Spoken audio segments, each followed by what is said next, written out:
Okay, so here we are in our syntropic beds where we've got poplar and eucalyptus, a mix planted every 1.5 meters.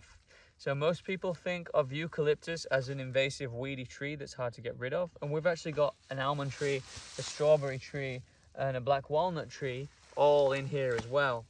So the eucalyptus is a very important part of our regeneration, even more so than the poplar.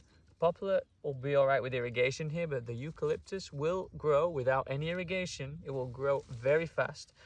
Now we're in what we call the accumulation system. So this plant grows very, very fast, and we manage it.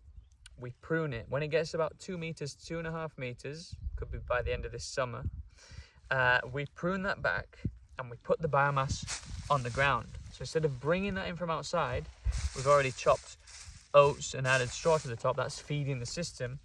But then the trees that we've put in this system, they start to feed it. So this eucalyptus will only be in this system 5 years more or less, and in that time it will accumulate a lot of carbon to be cycled back into the system. Every time we prune this eucalyptus, it creates what's called a growth pulse. So the roots release gibberellic acid and other growth hormones, which says to the trees next to it, to the almond, the madroño, the black walnut, and other things, grow, saying grow. So we're using it as an accumulation for carbon and as a pioneer species. It's going to help us move forward in natural succession. If we just plant an oak tree or a walnut tree here without anything else around it, it's not going to do very well because it's higher up the succession. It's part of the climax or primary forest. Whereas these plants are part of a secondary forest. They're an emergent plant, which early on, like this land, if we planted oak trees, it just ain't going to work. We need to go A, B, C, D. We need to walk before we can run. And that's where the eucalyptus comes in. Because if we just plant the native species from here and expect them to grow well in these degraded conditions, they're not going to do well. We need to create the conditions that were once here. And the eucalyptus has a metabolism about 4 times as fast as the poplar. So it really pays dividends to use that to our advantage.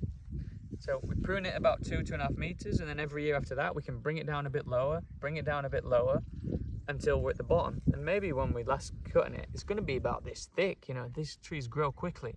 That's nothing to be afraid of. The bigger the cut we do, the bigger the growth pulse. So we're giving back. The eucalyptus is a giver. If it's not managed, of course, it will get huge and take over. But we are managers, and we're using it to our advantage. Now, fertilizer is becoming prohibitively expensive. It's gone up 300% in the last year. So we need to find other natural alternatives. And this is using nature. It's a process-based agriculture as opposed to an input-based agriculture. So many thanks to LifeTerra for donating many of the trees that we put into these systems.